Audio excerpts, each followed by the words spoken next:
It's been a rough start to the season for the Pittsburgh Penguins, and changes could be coming. Hunter Hodies of Locked On Penguins is here to discuss that and what this team needs to do to get out of this funk. All that and more on today's Locked On NHL podcast.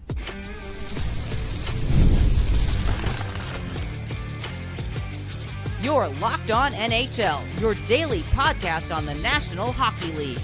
Part of the Locked On Podcast Network, your team every day. Gil Martin here, and welcome everybody to the Monday edition of the Locked On NHL podcast. It's part of the Locked On Podcast Network, your team every day. I want to thank everyone for making Locked On NHL your first listen every day. Don't forget to subscribe on YouTube or wherever you get your podcasts so you never miss an episode. Today's episode is brought to you by Indeed. Still searching for great talent for your company? Don't search, just match with Indeed. It is my pleasure to welcome back to the show a familiar face and voice to Locked On NHL fans, Hunter Hodies of Locked On Penguins. And Hunter, it hasn't been the start the Pittsburgh Penguins were hoping for, and maybe their last game against the Sharks almost encapsulates that in a microcosm. Yeah, that illustrates just how many problems this team has had, because it feels like at times you can see at least a decent Penguins team come out, but then it all evaporates when something goes wrong. You go up 3-0 against the Sharks. You're thinking, okay, looks like they're finally going to have an easy win for the first time almost all season. But then 3-1, you go into the third period, you're up 2 goals, but you don't feel comfortable, but you still want to see if you can get that easy win. Nope, 3-2, and then later 3-3. And then there were times even later in the third period where the Penguins almost lost in regulation. And then honestly, in the final 2 minutes, it felt like they were just playing for a mercy point against the Sharks. And it was just like, come on, man. Like, you got to go for the kill there a little bit. But then they had plenty of chances to win in overtime. Crosby almost had his 600th goal probably 3 or 4 times, but Mackenzie Blackwood had some really nice saves. They finally win a shootout, which is very rare these days. But they're such a mess in their own zone. They're poorly coached. It's been beyond time, I think, for a coaching change here in Pittsburgh. And it's just been a mess all season long. It's funny because their power play has actually been better this year compared to last year. Their overtime record is better this year compared to last year. Ryan Graves has at least been better this year compared to last year, which were all problems last year, but yet they're so much worse because they can't defend to save their lives. They have given up some of the most high danger chances in the league at 5-on-5 this year. They are a complete and utter mess in their own zone. And when the smallest thing goes wrong, it snowballs. They cannot put a stop to anything that goes wrong. It's baffling to me. And you saw that again, even though they won that game against the Sharks, this has still been a very bad hockey team this year. The goal differential is minus 24. They are last in the league in goals allowed. What's been going on? Is it more of the defense? Is it more of the goaltending? Or is there plenty of blame to go around? I think it's both. I think Tristan Jarry has had a really bad start to the season. Obviously, he had that bad start. He goes down to Wilkes-Barre. He plays okay down there, but again, you're playing against AHL players. He comes up, and then he craps the bed again against the Blue Jackets. And I do think the Penguins were, again, an utter mess defensively in that game, but he allows the first shot that he sees to go in, and then later on after that, he allowed 2 goals on 3 shots to put the Penguins in a 2-0 hole.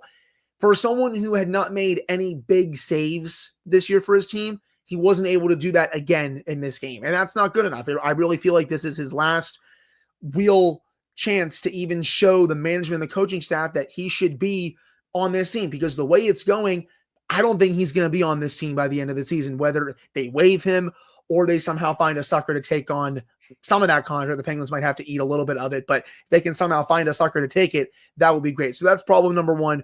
But right up there, it's very 1A, 1B, is their play defensively. Again, they cannot defend. It doesn't matter who is in their own end defensively or the forwards. It is a nightmare trying to get the puck out.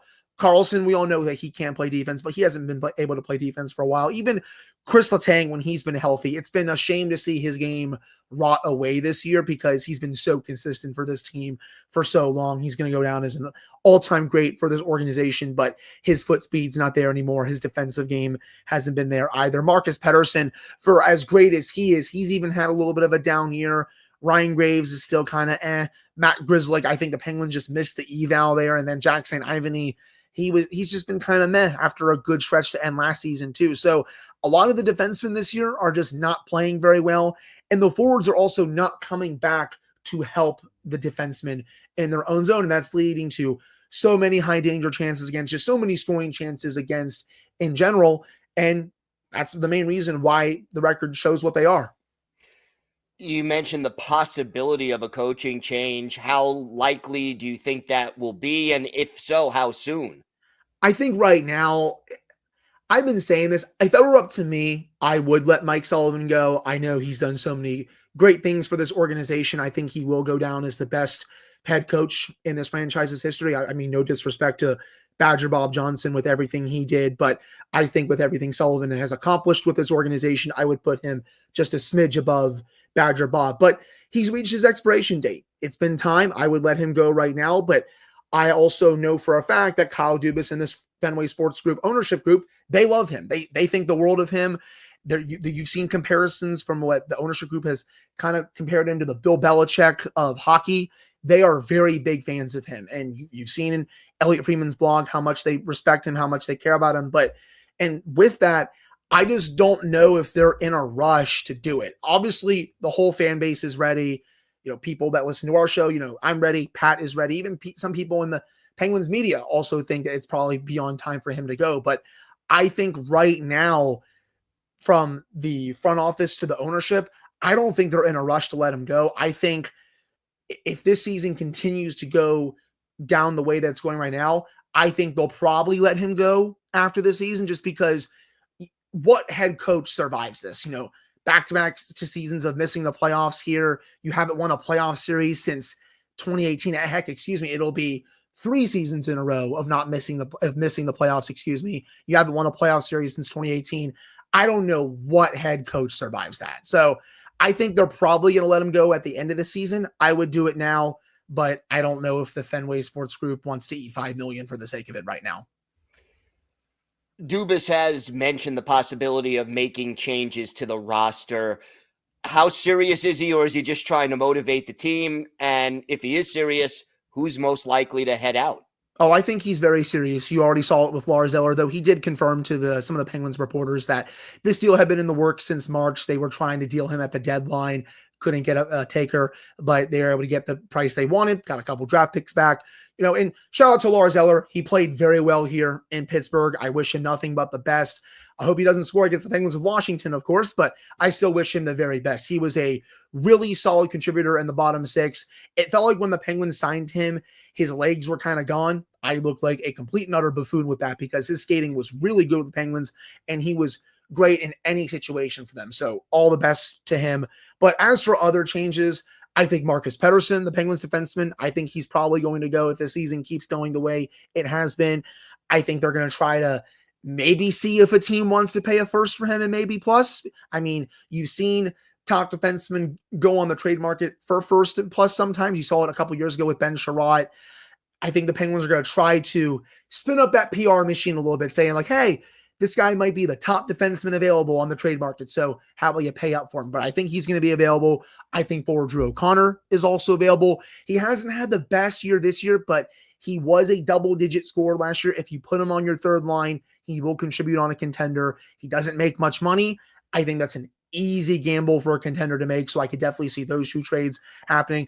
As for people thinking big picture stuff, Sidney Crosby's not going anywhere. He just signed an extension. I don't need to see all this engagement farming crap you see on social media. He is not going anywhere. Same thing with Evgeny Malkin. He is not going anywhere. They're not going to entertain that. Chris Letang, I know I've seen some rumors out there. I would be stunned if the Penguins traded him at this deadline, or even in general. I think he's also going to go out with Crosby and Malkin. I do not see him playing on another team unless he just goes to the front office and is like, okay, I'm done. Send me to Montreal or somewhere else. Erik Karlsson, it gets tricky. The Penguins, he obviously has a big number for his cap. Not many teams can fit that under their cap right now. The only team that I feel like could make a serious run at him is the Ottawa Senators, considering that's been, you've seen that ever since they traded him, people have said, oh, he might find his way back there just because it'd be a funny storybook ending.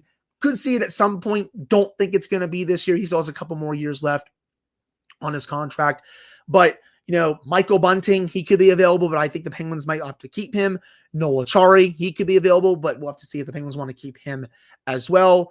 So you have those players that are out there. Matt Grzelcyk, who the Penguins signed to a 1-year deal, he'll be available. Anthony Beauvillier, he's been pumping up his trade value a little bit. He's been playing a bit better these last couple of games. I think the Penguins will try and see what they can get for him at the deadline. So players like that, plus Pettersson, plus O'Connor, are the players who I really could see the Penguins moving on. I don't think you're looking at any big blockbuster involving, again, the big three and then Erik Karlsson. And then, of course, if they can find a taker for, someone like Jari, Ryan Graves, they would probably jump all over that, but I don't really know if any team wants to take those contracts on, and rightfully so. Understandable. Hunter, I know you'll keep track of things every step of the way. Why don't you tell our viewers and our listeners where they could find the podcast and where they could find you and your co-host on social media? Yeah, so you can follow me on Twitter at Hunter Hodies. You can follow my co-host Patrick Damp on Twitter at Synonym for Wet. The show's Twitter is also LO_Penguins. You can find the Locked On Penguins podcast wherever you get your podcasts, Apple, Spotify, YouTube, Amazon Music, Sirius XM, all that. All right, Hunter, thanks so much. Yeah, thank you. Today's episode is brought to you by your friends at Indeed. We're driven by the search for better, but when it comes to hiring, the best way to search for a candidate isn't to search at all. Don't search, match with Indeed. If you need to hire, you need Indeed. Indeed is your matching and hiring platform with over 350 million global monthly visitors, according to Indeed data, and a matching engine that helps you find quality candidates fast. Ditch the busy work. Use Indeed for scheduling, screening, and messaging so you can connect with quality candidates faster. Join more than 3.5 million businesses worldwide that use Indeed to hire great talent fast.